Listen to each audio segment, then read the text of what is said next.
Olá, está no ar o Senado Agora. O Congresso instalou nesta quarta-feira 5 comissões mistas que vão analisar medidas provisórias. Entre as matérias está a que trata da reforma ministerial. As 5 medidas provisórias fazem parte do novo pacote de ajuste fiscal do governo, anunciado em setembro, para aumentar a arrecadação e reduzir o déficit previsto para 2016. A MP 696 reorganizou a estrutura e as competências administrativas de órgãos do Poder Executivo. A presidente Dilma Rousseff reduziu de 39 para 31 o número de pastas na esplanada. A medida determinou a fusão de 2 ministérios, do Trabalho e da Previdência Social, acabou com o Ministério da Pesca, que teve as funções transferidas para o da Agricultura, reuniu 3 secretarias ligadas à Presidência da República. A das Mulheres, a da Igualdade Racial e a de Direitos Humanos vão formar um só ministério. E ainda extinguiu a Secretaria de Assuntos Estratégicos. As secretarias de Relações Institucionais e da Micro e Pequena Empresa foram incorporadas pela Secretaria de Governo, criada para substituir a Secretaria-Geral da Presidência. A MP substituiu o Gabinete de Segurança Institucional pela Casa Militar da Presidência da República. E a área de inteligência foi para a Secretaria de Governo. Essa medida provisória é resultado de uma reclamação da sociedade que pedia a diminuição do tamanho do Estado na economia, como também a redução de ministérios. Ela reduz em 8 ministérios, fazendo uma série de adequações e fusões, e agora vamos iniciar um ciclo de audiências públicas envolvendo as entidades do funcionalismo público federal, um segmento voltado para ouvir as entidades da sociedade civil, a juventude, mulheres e uma série de outros movimentos, e vamos ter também uma terceira audiência pública envolvendo os setores do governo que dialogam diretamente com esse tema. Penso que esse relatório vai ser síntese de um conjunto de audiências públicas que gostaríamos que faremos para ouvir todos os setores envolvidos. E só ao final a gente vai poder dizer se haverá mudanças ou não na medida provisória. Entre as outras medidas provisórias que os parlamentares começam a examinar a partir de agora, a MP 693 isenta de impostos empresas distribuidoras de energia elétrica para os Jogos Olímpicos do Rio de Janeiro. A MP 694 aumenta de 15% para 18% a alíquota do imposto de renda retido na fonte, aplicada aos juros pagos sobre o capital próprio aos sócios ou acionistas de empresa. E a MP 695 autoriza que o Banco do Brasil e a Caixa Econômica Federal tenham participação em instituições financeiras até 2018. A Comissão de Constituição e Justiça do Senado aprovou nesta quarta-feira um projeto de lei do Executivo que cria cerca de 8 mil cargos públicos federais na administração pública federal. Algumas das áreas beneficiadas são saúde, educação e segurança pública. De acordo com a relatora da proposta na comissão, senadora Vanessa Graziotin, os cargos serão preenchidos de forma gradual quando houver previsão na lei orçamentária. O governo estimou o impacto de 958 milhões de reais com a medida. Também foi instalada nesta quarta-feira a comissão mista que vai analisar a medida provisória 692. Ela também é parte do novo pacote de medidas do ajuste fiscal do governo e eleva a tributação dos ganhos de capital para pessoas físicas. A repórter Dinalva Ferreira explica.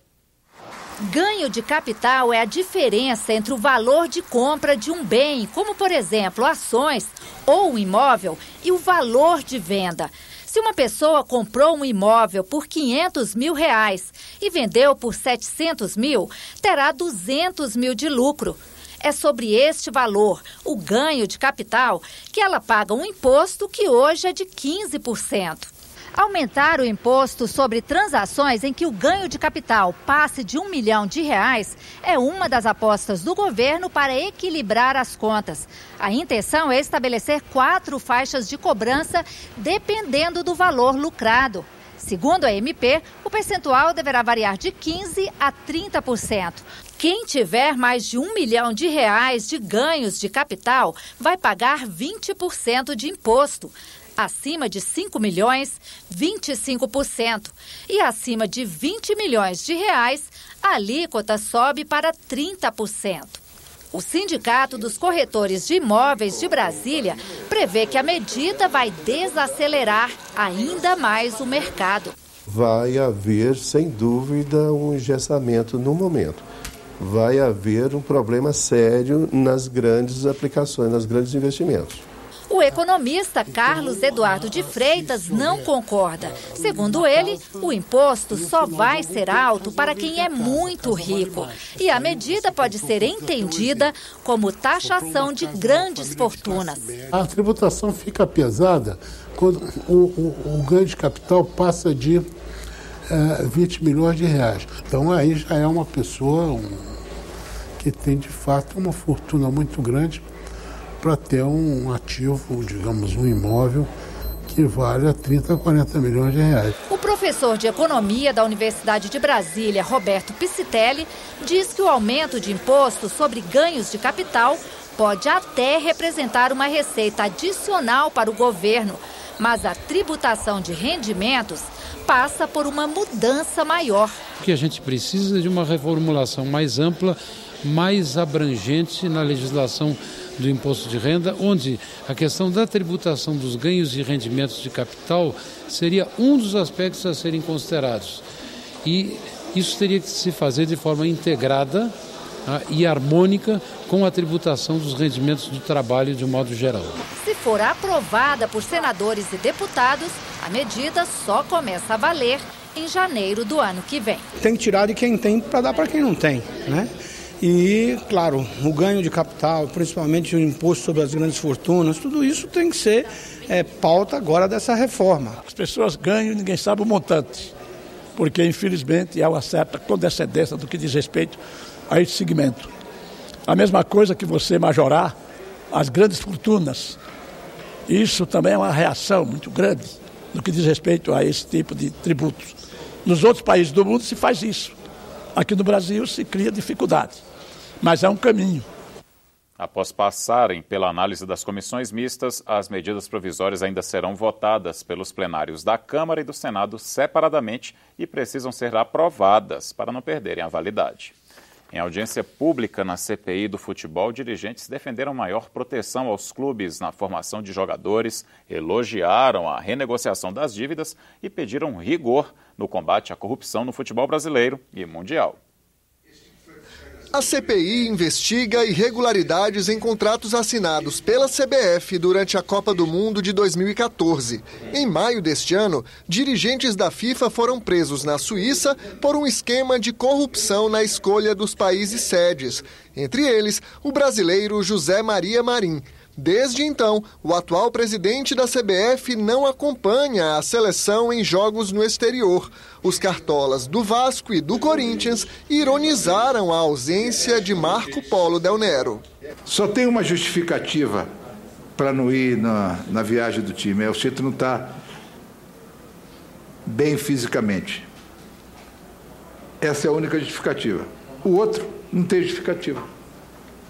Simplesmente não tem justificativa. Quem dirige o futebol, ele tem que, no jogo, ele tem que estar presente. Eu não sei os motivos os verdadeiros motivos, vamos chamar assim, que ele não está acompanhando a seleção brasileira. O que eu tenho lido, as suas justificativas são que ele não pode abandonar o país por conta dessa CPI estar existindo e ele está levantando documentos, assim que são exigidos a eles, é o que eu tenho lido, mas acho isso também lamentável e a gente sabe, entre linhas, o porquê que ele não está viajando, né? Sobre as irregularidades na CBF e na FIFA, Eurico Miranda e Roberto de Andrade não foram além disso. Os dirigentes usaram o resto do tempo para elogiar a lei que permite a renegociação de dívidas fiscais dos clubes. O Corinthians deve refinanciar 170 milhões de reais. O Vasco, 130 milhões.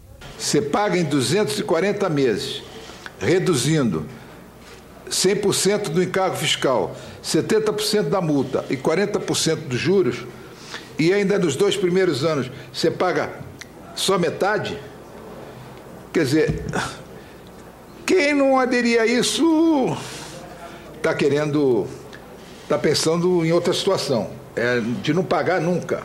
Os dirigentes também pediram mudanças na Lei Pelé. O Corinthians, por exemplo, investe 24 milhões de reais por ano na formação de jovens atletas. E segundo os cartolas, nem sempre os novos jogadores permanecem nos clubes de origem. Quando foi criada a Lei Pelé, ela se preocupou com o atleta, com a defesa do atleta, uma condição melhor para o atleta. Só que o clube foi completamente esquecido nesse projeto. Com 16 anos, na hora de assinar o contrato, ele está praticamente livre. Aí pode aparecer qualquer outro clube oferecendo qualquer dinheiro ao garoto, ou à família, enfim, a quem o representa, e levá-lo para outro clube. O clube não tem defesa alguma para isso. Com a lei, inclusive os grandes clubes, eles ficaram totalmente desprotegidos. Mas os clubes, eles desistem. Tem alguns que ainda continuam insistindo. Mas o grande problema todo que nós temos hoje no futebol brasileiro, quer dizer, na qualidade do futebol brasileiro, é porque nós descuidamos da formação. No meu estado não existe nenhum clube hoje com investimento em categoria de base. Então eu acho que grande parte da culpa do que aconteceu no futebol brasileiro nos últimos anos é por conta da falta de formações. É lógico que isso aí está muito sobrecarregando os grandes clubes. Ideias ao final dessa CPI serão dadas principalmente por mim para uma melhor redistribuição dessa verba de patrocínio que a CBF recebe em relação aos clubes, mas infelizmente isso depende mais da boa vontade, vamos dizer assim, e da consciência da CBF do que qualquer outra coisa. Entre 5% e 20% das vagas em concursos públicos devem ser reservadas a pessoas com deficiência. É o que diz a legislação. No entanto, a falta de critérios claros sobre quem tem direito à cota tem gerado distorções na admissão de servidores. O tema foi debatido em audiência pública na Comissão de Assuntos Sociais. Um tumor no nervo óptico cegou Tiago aos 11 meses de vida. Graças à dedicação da família, em especial da mãe, ele pôde estudar e hoje é concursado. Minha mãe, que se especializou também na área e teve que substituir um papel que seria do Estado em preparar todo o meu material ao longo de praticamente toda a minha vida escolar, preparar esse material adaptado para que eu tivesse um acesso minimamente satisfatório ao conteúdo escolar.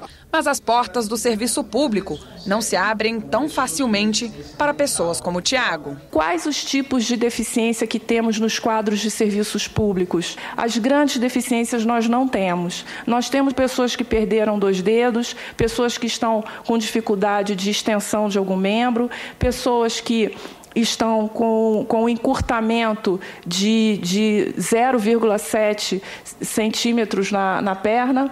E isso não traz a realidade que o legislador buscou. Hoje a gente tem o ingresso para as pessoas com deficiência e ele é muito amplo. A gente tem uma judicialização muito grande. Então, se no admissional não é dado como deficiência, porque a lei é muito ampla, e muitas vezes são puramente estéticos. Além de avaliar a deficiência, há um consenso hoje de que é preciso considerar as barreiras que impedem a participação plena na sociedade em igualdade de condições. É a chamada funcionalidade. A funcionalidade é mais importante para definir uma deficiência, se a pessoa tem ou não tem dificuldade de inserção no mercado de trabalho, por exemplo, do que simplesmente o diagnóstico. A gente já tem esse instrumento sendo internalizado nas políticas brasileiras para uma avaliação da deficiência calcada não apenas nesse modelo médico que avalia só o corpo, mas também que avalia o contexto. Nós temos que ter uma legislação que seja mais justa para o ingresso. E aí vem essa coisa de que pessoas com deficiências leves se aproveitam de uma legislação ou da brecha da legislação e acabam se candidatando. Para Tiago, mais do que leis, é preciso uma mudança de atitude por parte da sociedade. As pessoas têm que se propor a conversar, a dialogar e a tentar entender as dificuldades das pessoas com deficiência, para a partir daí fazer cada um a sua parte e também batalhar junto com essas pessoas para que o Estado se mobilize e se atente para essas questões. A Comissão de Desenvolvimento Regional e Turismo aprovou a realização de 3 audiências públicas sobre saneamento básico, política pública que está em análise no colegiado ao longo deste ano. No primeiro debate, serão analisados aspectos como reserva de água para consumo humano e despoluição de rios, com as presenças de representantes do Banco Mundial, da Fundação Nacional de Saúde e da Agência Nacional de Águas. O Plano Nacional de Saneamento Básico é o tema da segunda audiência e a terceira vai discutir a universalização do tratamento de águas, esgotos e de resíduos sólidos. A Comissão de Infraestrutura debateu em audiência pública as portarias da Secretaria de Patrimônio da União que tratam da autorização para o uso de espaços físicos sobre águas públicas. Elas também regulamentam o licenciamento e a cobrança do uso de terminais portuários. A conclusão foi que a forma utilizada atualmente para a cobrança é ilegal. O autor do requerimento para a realização da audiência explicou o que será feito para normalizar a situação. Chegamos à conclusão de que o instrumento hoje utilizado pela SPU para cobrar sobre essas atividades, ou terrenos ou espelho de água, ela é ilegal, ela não tem uma lei, é uma portaria, né, que está dando poder a ela para cobrar dos empreendedores, dos empresários e das cidades esse uso desse patrimônio público da União. Então, a Comissão de Infraestrutura vai, na semana que vem, na quarta-feira, apresentar aqui, pelo senador Ricardo Ferraz, que presidiu a nossa comissão hoje, vai apresentar um modelo, um requerimento de decreto legislativo para que a gente possa votar na comissão, levar para o plenário e depois fazer todo o segmento e ir para a Câmara também, para a gente eliminar a cobrança dessas autorizações. O Brasil tem 250 mil crianças desaparecidas. A estimativa é da ONU. Para ajudar a prevenir e esclarecer os casos, o Conselho Federal de Medicina lançou um site, o criançasdesaparecidas.org. O assunto foi tema de audiência pública na Comissão de Direitos Humanos do Senado. Os organizadores do site explicaram que, além de falar sobre leis e formas de prevenção, ele direciona o usuário para a página oficial do Ministério da Justiça, que está desatualizada. Conta apenas com cerca de 400 registros, quando os casos de desaparecimentos de crianças no país chegam a 50 mil por ano.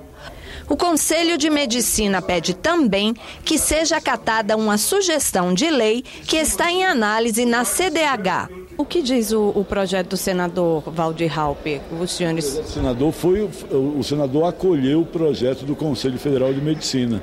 São 4 artigos: campanhas permanentes, notificação compulsória pela autoridade policial, identidade unificada no Brasil e não uma identidade por estado, e uma identidade aos 2 anos.